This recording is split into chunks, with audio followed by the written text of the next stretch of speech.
लैली बर्तन भैया हमरा हाल का है।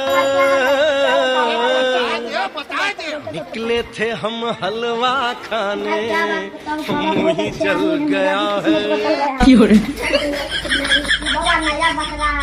आने दो ना, रात में दारू और मुर्गा चलेगा।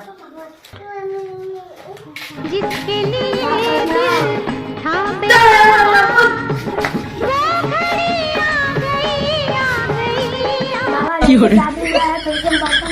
परेशान है, आपको कोई रास्ता दिखाइए बाबा। बाबा अभी ध्यान में है, बाबा नया बकरा है। क्या हुआ बाबा, क्या परेशानी है? क्या बताऊँ बाबा, बर्तन जब से शादी हुई है तब से बर्तन धोते धोते परेशान है। तो क्या चाहते हो? मुझे कोई रास्ता दिखाइए आप। क्या बताए बालक, जब हमारा भी शादी हुआ था बर्तन धोते धोते परेशान थे हम। एक उपाय है बालक। कौन सा?